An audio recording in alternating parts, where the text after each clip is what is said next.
Hello and welcome to this Red Gamer Tech video. Myself, Martin, where as always I'm here with the latest from the tech world in the last 24 or so hours. What do I have for you today, my friends? Well, first of all, just a bit of a heads up. Paul is off at an MSI event at the moment. He's going to be back with the juice that he's, well, allowed to talk about tomorrow or probably Tuesday, so keep your eyes peeled for that. So we're going to kick things off today with something from the 9900K. As what we have here is a very impressive overclocking result thanks to a Finnish overclocker by the name of Luumi, and they've made a rather nice video, which of course will include in the link in the description below this video. There we go, I got there in the end. And what they have managed to do is on a ASRock Z170M OC Formula Micro ATX motherboard is achieve a very impressive 5.5 GHz overclock on all cores. Now, you might tip your head and go, hang on, did you just say Z170? Yes, I did, because you may or may not recall that the barrier between the 8th and 9th generation and the 100 series and 200 series motherboards is artificial and can be done away with a wave of a magic wand, or more properly, a bit of BIOS modding. And that is obviously what Luumi has done here to get this working and get this impressive overclock. And this particular overclock is shown to be stable in both Cinebench and Prime 95 in his particular video. So go check out his video. I feel like I said the word video about 50 times in the last 2 minutes, but hey ho. So yeah, go check it out. It's in the description below. It's definitely worth a watch. It's a good one. Anyway, next couple of things are regarding cryptocurrency. Yes, I've not said those words enough apparently.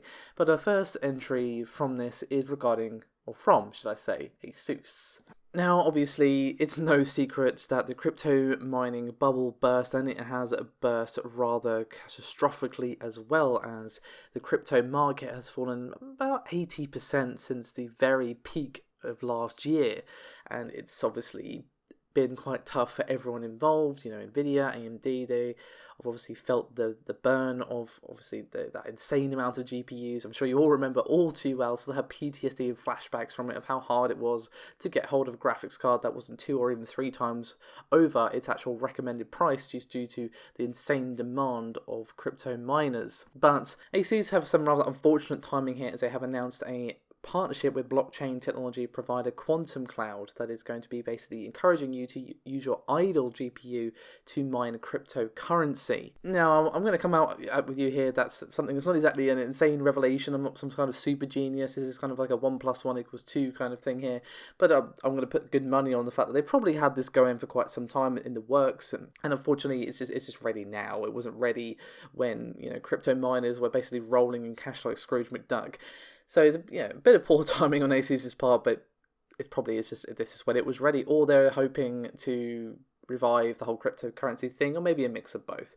Anyway, so what do we actually have? Well, we've got some software here from Quantumcloud, and it's basically, as I say, going to make use of your idle GPU to mine cryptocurrencies. Unfortunately, they do not say which one, because there seems to be a cryptocurrency for every day of the week. But ASUS are not being shy about the fact that you're not exactly going to become a millionaire overnight with this. They said that users won't, quote, get rich quick, but you can earn some easy money with your idle GPUs. And they also say that they do not, quote, guarantee that users of its software will make any earnings or profit, and also add that you're responsible for your own usage costs. So yeah, I'm not exactly surprising there, but it's no secret how much the crypto mining can crank up the old electricity bill.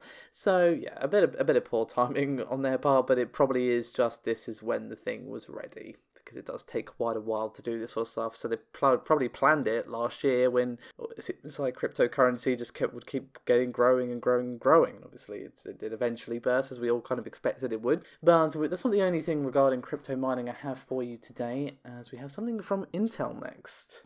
So what we have here is they have been awarded a patent by the US Patent and Trademark Office, as they have basically petitioned for a patent outlining a processor which is claiming to be able to conduct, quote, energy efficient high performance Bitcoin mining, and they specifically go out of their way to name the SHA-256 algorithm, which is used by the world's largest cryptocurrency by market cap. So this is for a processor, just to be super crystal clear, and this is not the first time that they have sought patents related to crypto mining.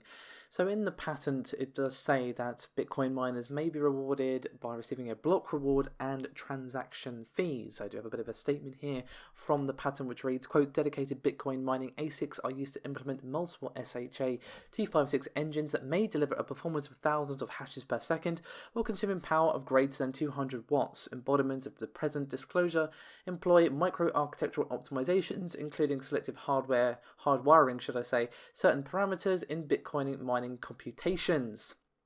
So, what does that actually mean, I hear you ask? Well, according to what it says here, they estimate that the system of which they describe would reduce the amount of power needed for a chip by 15%. And also the chip would be smaller than those used currently by Bitcoin miners. And the patent also states, quote, instead of comparing the final hashing results with the target value, the Bitcoin mining application may determine whether the hash has a minimum number of leading zeros. So basically, in terms of how it validifies things, that could also further lower power requirements. I just got done saying how power hungry Bitcoin mining actually is. That's the main thing. Not everyone has a setup to, or the ability to run like 3 or 4 machines all at once, and obviously not just die from shock when the power bill arrives at the end of the month. So interesting that obviously Intel and ASUS are both still making moves here, but again, these things are very slow moving. I guarantee this has been in the works for a while, and I would fully expect that these companies are hoping for a resurgence of the cryptocurrency craze. It might not ever reach the peak that it did last year, but I would not be surprised to see it come back in some respects, but I don't know if we'll ever see that again. But of course, it's really hard to say. Who could have ever predicted it would have got that crazy in the first place?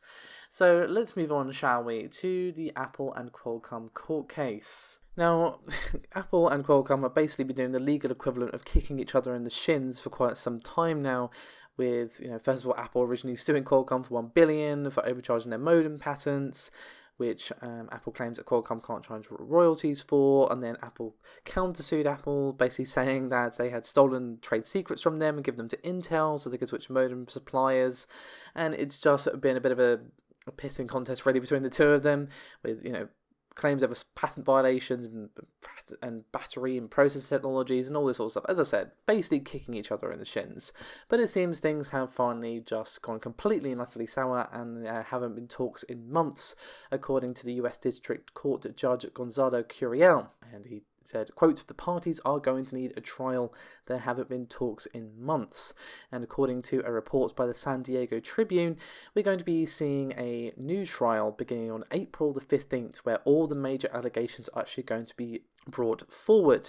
Now, originally, there was a February trial requested by Qualcomm, but the judge refused, basically saying that there's more prep time needed, and obviously now we have the results of this April 15th trial. So basically, the negotiations between these two companies have apparently gone so poorly that they just haven't even spoken in months. They haven't ceased all negotiations, and now we are going fully to trial again after months of them again, basically kicking each other in the shins like a pair of kids in the schoolyard. So it's going to be very interesting to see who comes out the victor of this. Regardless of who it is, it's going to have a ripple effect on the industry one way or the other. Both of these companies are massive, and we are talking about Apple and Qualcomm here. There's a reason that they've just been able to keep challenging each other like this, because they're not exactly short on high-priced lawyers. Let's just put it that way. So yeah, either way, it's going to have an impact. How much of an impact is really hard to say. It depends who it is, and obviously what the final ruling is, what sort of fines are put in place, all that sort of stuff. It's really hard to predict, but I'm definitely going to be keeping an eye on this one. Anyway, we're going to finish things off now with a couple of things from AMD. Now, the first thing that we're going to discuss is actually regarding how well they are doing in Germany. Now, the largest e-tailer in Germany, mindfactory.de, is very open with their sales figures, how well each company is doing, that sort of thing. We've discussed them in the past when we've talked about how well AMD are actually doing in the country. So what we actually have here is a pretty nice result for AMD here, as they have outsold Intel with this particular retailer 2-1. And again, while we are only talking about one retailer here, it is the largest in the country, and while Germany might be small in comparison to say like the USA or something like that, it's not exactly nothing. Let's just put it that way. It's still really nice to see AMD just doing so well for themselves, and I was going to say, competition breeds innovation.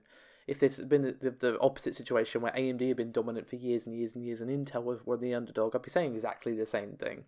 But regardless, in terms of actual volume, people purchased more than 16,000 AMD processors, which is nearly double the amount compared to last month, and apparently is actually the largest volume of processors ever sold at mindfactory.de. So yeah, pretty nuts. In terms of Intel, however, they sold less than half of that, to just a little under 8,000 CPUs, which is around the same that they had for the same month last year. So obviously this tells us a pretty clear thing. People are buying more and more AMD CPUs to the point where, again, it's the largest volume ever bought. Intel is obviously still doing well, but not as well as AMD, and they're not getting any momentum, which is very, very important. Now, in terms of pure revenue, Intel did do a bit better for themselves here, purely just because, well, they have a very different pricing structure to that of AMD. But despite this, AMD still have the largest share here of the revenue, with 3 million euros generated in November, which apparently is the largest figure ever recorded by mindfactory.de. And unsurprisingly, nearly half of all CPUs sold, all of them last month, were second-gen Ryzen chips, which is 47% of unit share, and unsurprisingly, bringing in second place is Coffee Lake with around 22%. So again, due to the higher pricing of Coffee Lake, it does have a still large sort of section of revenue here, but in terms of percent sold, it's clear AMD is dominant here, at least with this particular retailer. So that's it for me today. Lots of juicy stuff coming your way. I do very much promise that. We've got a lot of stuff in the works here at Camp RGT, so do keep your eyes peeled. Do remember to like and subscribe if you haven't done so already. It does help out a great deal, and I will see you next time.